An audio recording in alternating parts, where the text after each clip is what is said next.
Muitas vezes aceitamos certas verdades científicas sem questionamento, mas há pelo menos 7 afirmações amplamente aceitas que, surpreendentemente, não resistem à investigação. Essas ideias são tão incorporadas ao nosso entendimento comum que você pode até se sentir obrigado a fazer sua própria pesquisa para confirmar essas alegações. E eu recomendo que você faça isso. Então, quais são essas supostas verdades? Primeiro, a noção de que o espaço não tem gravidade. Errado. Segundo, a certeza de que nada pode superar a velocidade da luz. Isso é só uma simplificação. Terceiro, a teoria de que as abelhas não deveriam poder voar de acordo com a física. Mas também de acordo com a física, isso será explicado. Quarto, a ideia de que os humanos são descendentes diretos dos chimpanzés. Isso é totalmente incorreto. Quinto, a afirmação de que o Big Bang explica a criação do universo. Sexto, o frio causa o resfriado. Veremos que não é bem assim. E sétimo, a ideia de que usamos apenas 10% do cérebro. Vou te provar que usamos bem mais. E se você ficou curioso, sugiro que continue comigo. Não existe gravidade no espaço. A gravidade é a força dominante em escala cósmica, responsável por manter tudo em seu lugar, desde os nossos pés na Terra até a própria Terra em órbita ao redor do Sol. Existe um mito de que a gravidade não existe no espaço, mas isso é incorreto. A gravidade está presente em todo o universo e seu alcance é praticamente infinito, como descrito pela lei da gravitação universal de Newton. Mesmo que a distância entre dois objetos seja enorme, a força gravitacional entre eles nunca será zero. Ela apenas diminui. Isso implica que tanto o Sol quanto a Terra, e até você, exercem uma força gravitacional que vai além das suas proximidades imediatas. A força fica mais fraca à medida que a distância aumenta, mas nunca chega a zero. Um exemplo interessante é a Estação Espacial Internacional, que está a aproximadamente 400 quilômetros de distância da Terra.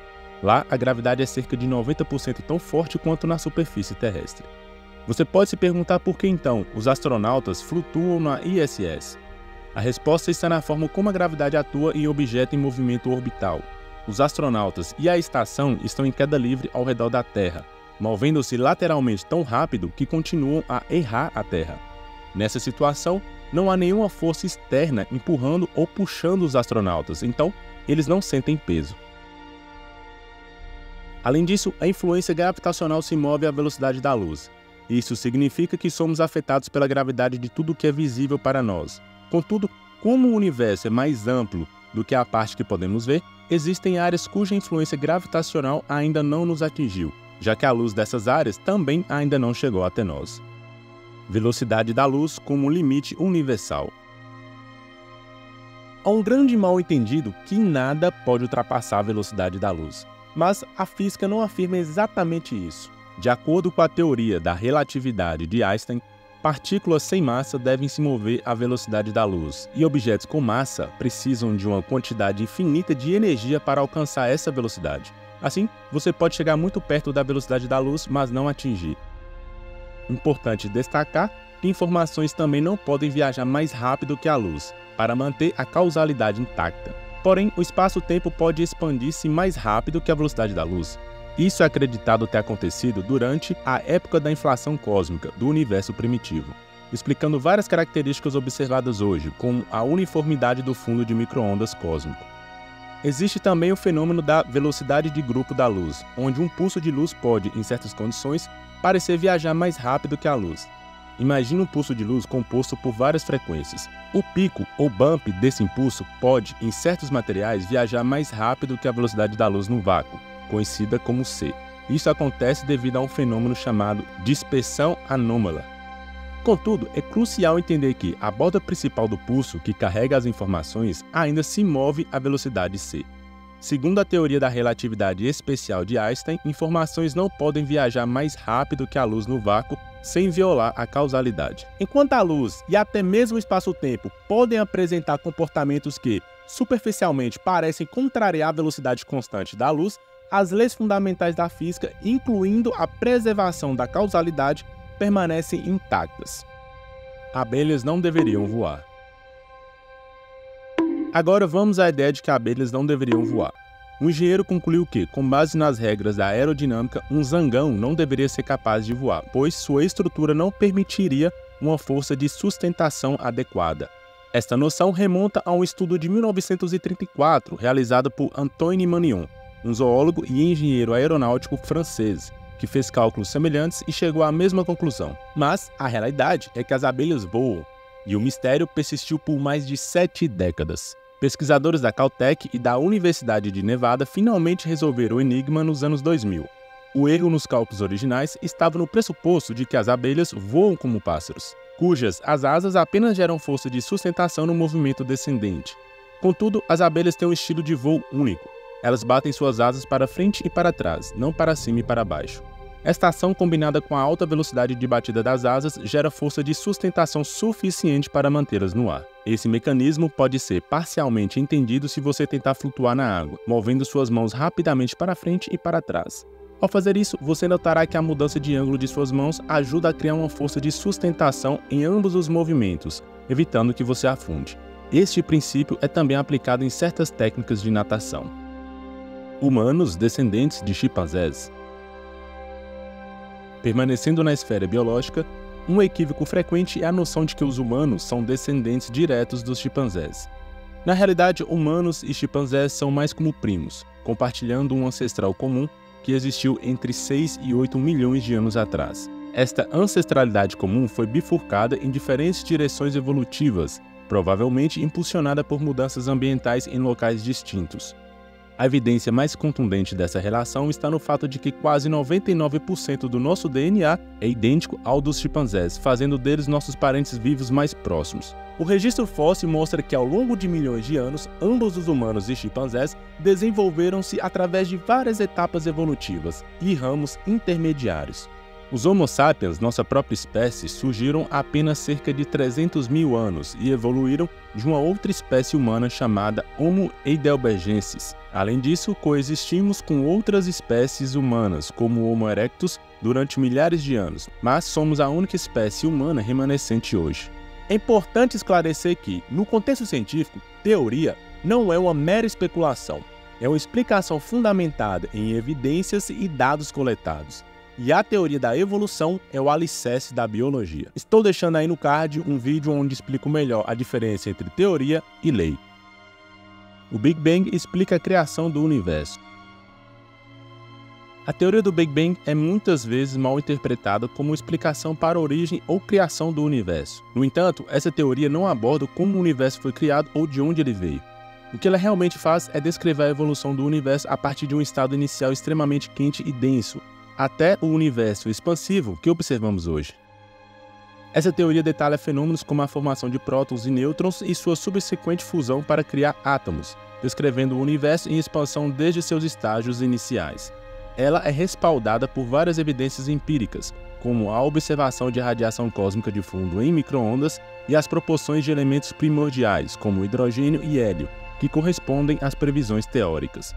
Quando se trata de eventos que possam ter precedido o Big Bang, ou sobre como o universo foi realmente criado, estamos em um território ainda desconhecido.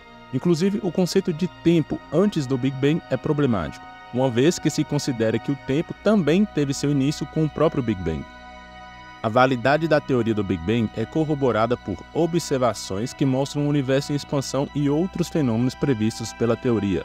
Quanto uma dessas observações isoladamente não é uma prova definitiva, juntas formam um conjunto robusto de evidências que suportam a teoria como a melhor explicação que temos para a evolução do universo, desde seus estados mais primitivos. Portanto, é crucial entender que a teoria do Big Bang é uma descrição de como o universo evoluiu após o momento inicial, e não uma teoria da criação do universo em si.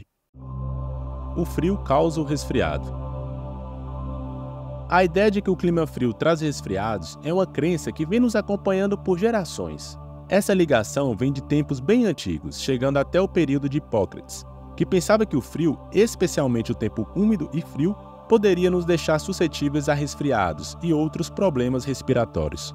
Quando o frio chega, nós, naturalmente, buscamos refúgio em locais fechados e aquecidos, mas é aí que mora o perigo. Estes ambientes podem se tornar verdadeiros campos de recreação para os vírus, especialmente quando estamos todos agrupados, compartilhando o mesmo ar por horas. E claro, quem nunca ouviu uma história de um amigo ou familiar que juram pegar resfriado sempre que sai no frio? Essas experiências pessoais podem reforçar a crença na ligação entre o frio e os resfriados, mesmo que a ciência diga ao contrário. Alguns estudos até se tentaram desvendar esse mistério. Um deles sugeriu que o resfriamento da superfície do corpo pode desencadear uma resposta no nosso nariz e vias aéreas, que, teoricamente, poderia facilitar a entrada dos rinovírus. Mas a opinião predominante na ciência é de que não há uma relação direta de causa e efeito. Usamos apenas 10% do cérebro. O conceito popular de que aproveitamos apenas 10% da capacidade cerebral é uma crença equivocada, originada de mal-entendidos de pesquisas em neurociência e perpetuada por indivíduos influentes e meios de comunicação.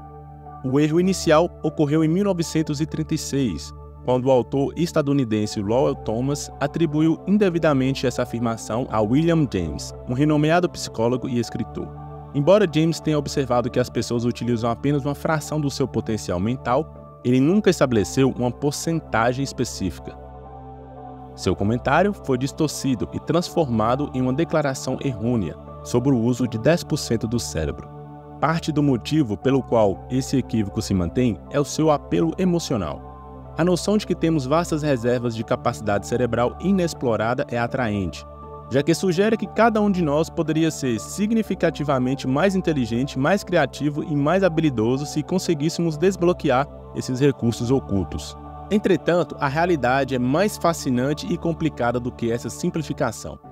Contrariando o pensamento comum, não há extensas regiões cerebrais desocupadas. A própria ideia se torna absurda quando consideramos o consumo energético do próprio cérebro.